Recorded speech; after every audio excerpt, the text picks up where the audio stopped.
Alors, je vais être bref aujourd'hui.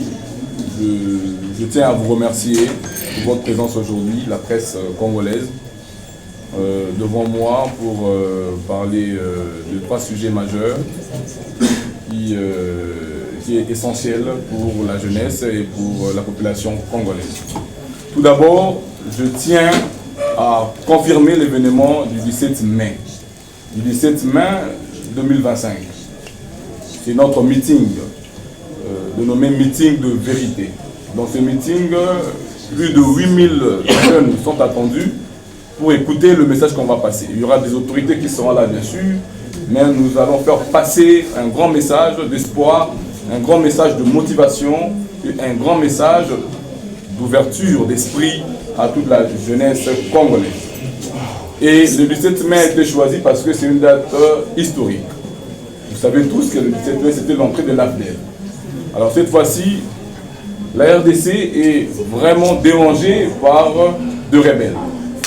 Bien sûr, nous, en tant que jeunes, nous sommes dans l'obligation de prendre possession de toutes choses, de protéger notre nation, de protéger la terre congolaise et bien sûr, de soutenir le chef de l'État, Félix Antoine Tshisekedi Tshilombo, dans tout ce qu'il fait, dans la manière dont il se bat pour sauver contre la balkanisation, pour sauver le pays contre toute forme de complicité extérieure.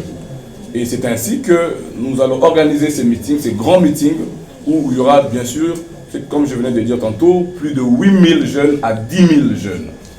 Et nous allons dire non à la balkanisation, et il y aura des messages que nous allons faire passer les jours-là, c'est ainsi qu'on a dénommé meeting de vérité. Deuxièmement, nous tenons bien sûr à encourager les discussions qui se passent actuellement à Doha, où la RDC et le Rwanda sont en train de discuter pour préserver la paix, pour trouver des solutions idoines à la sécurité de chaque terre.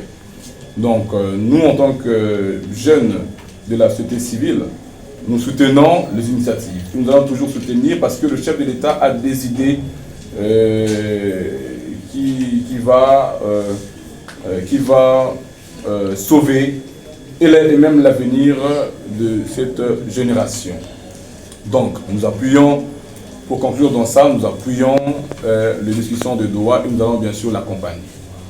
Troisièmement, j'aimerais souligner quelque chose de très important. Nous avons été tentés par le service de M. Corneille Nangaa. Nous avons été tentés, sollicités, nous les jeunes de la nouvelle génération politique, y compris moi, pour entrer dans leurs aventures là, dans ces aventures qui se passent à Goma, à Bukavu. Mais nous avons dit non. Nous avons dit non, bien sûr, non à la trahison. Étant jeunes, nous ne devons pas trahir notre nation. Nous ne devons pas soutenir les gens qui veulent balkaniser nos terres.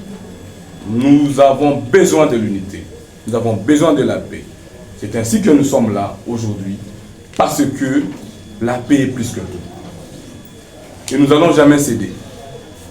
Le 17 mai, nous allons parler de tout ça et nous allons citer le nom de toutes les personnes qui sont envoyées pour solliciter aux jeunes d'entrer dans leur aventure du M23 et autres. Nous sommes avec le président de la République. Nous allons le soutenir jusqu'au sacrifice suprême. Nous sommes avec lui aujourd'hui, demain et pour l'avenir. Parce que nous avons trouvé la manière dont il fait sa politique nous garantit une sécurité. Une sécurité générationnelle. Une sécurité d'assurance. Une sécurité qui va nous aider à se développer.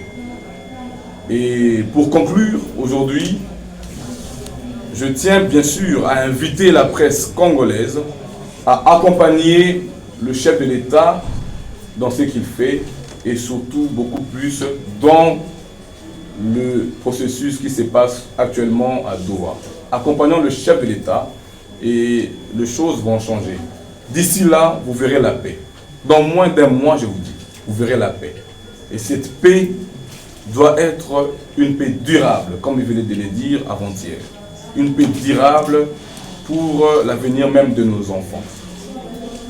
Alors, j'appelle le jeune Congolais à nous retrouver le 17 mai 2025 au stade Vélodrome.